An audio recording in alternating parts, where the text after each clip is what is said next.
மயிலாடுதுறை மாவட்டத்தில் இருந்து நேபாளத்திற்கு ஆன்மீக பயணம் சென்ற உயர்நீதிமன்ற ஓய்வு பெற்ற நீதிபதி சிவஞானம் உள்ளிட்ட 4 பேர் குறித்த தகவல் தெரியவில்லை என்று மீட்கப்பட்டவர்கள் தெரிவித்ததாக உறவினர்கள் கூறியுள்ளனர்.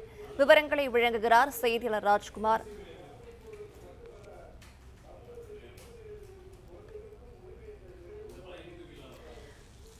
மயிலாடுதுறை மாவட்டத்திலிருந்து நேபாளத்திற்கு ஆன்மீக பயணம் சென்ற உயர்நீதிமன்ற ஓய்வு பெற்ற நீதிபதி சிவஞானம் உள்ளிட்ட 4 பேர் குறித்த தகவல் தெரியவில்லை என்று மீட்கப்பட்டவர்கள் தெரிவித்ததாக உறவினர்கள் கூறியிருக்கின்றனர்.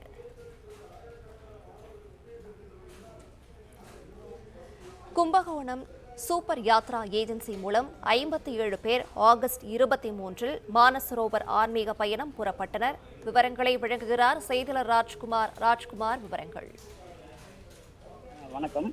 மயிலாடுதுறையிலிருந்து 7 பேர் கும்பகோணம், அதாவது தஞ்சாவூர் மாவட்டம் கும்பகோணம் நாகேஸ்வரன் தெற்கு வீதியில் உள்ள சூப்பர் யாத்திரை ஏஜென்சி என்ற சுற்றுலா ஏற்பாட்டு நிறுவனம் மூலமாக 13 நாள் சுற்றுப்பயணம் மேற்கொண்டனர்.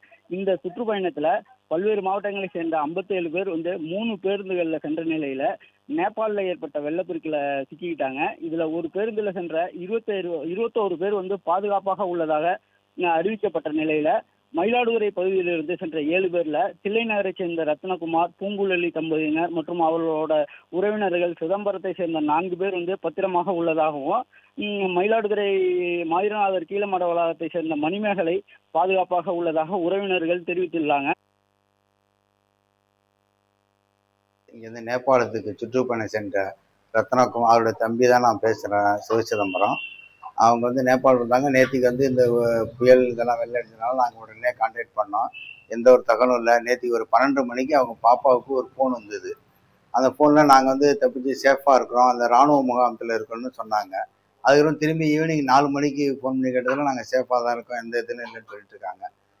அதுலேருந்து போன புஷ்பராணிங்கிறது காலைல டிவியில் பார்க்கும்போது மாயனை போட்டோன்னா எங்களுக்கு பதட்டம் அதிகமாகிட்டுது. எந்த ஒரு தகவலும் தெரிய மாட்டேங்குது. இங்கே இப்போ ஃபோன் கான்டாக்ட் எதுவும் பண்ண முடியல. அதனால தமிழ்நாடு முதலமைச்சர் விரைவாக முடிவு எடுத்து எங்களுக்கு மீட்டு கொடுக்கும்படி தாழ்மையுடன் கேட்டுக்கொள்கிறேன்.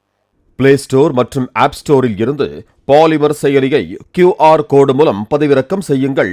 செய்திகளை உடனுக்குடன் பெறுங்கள்.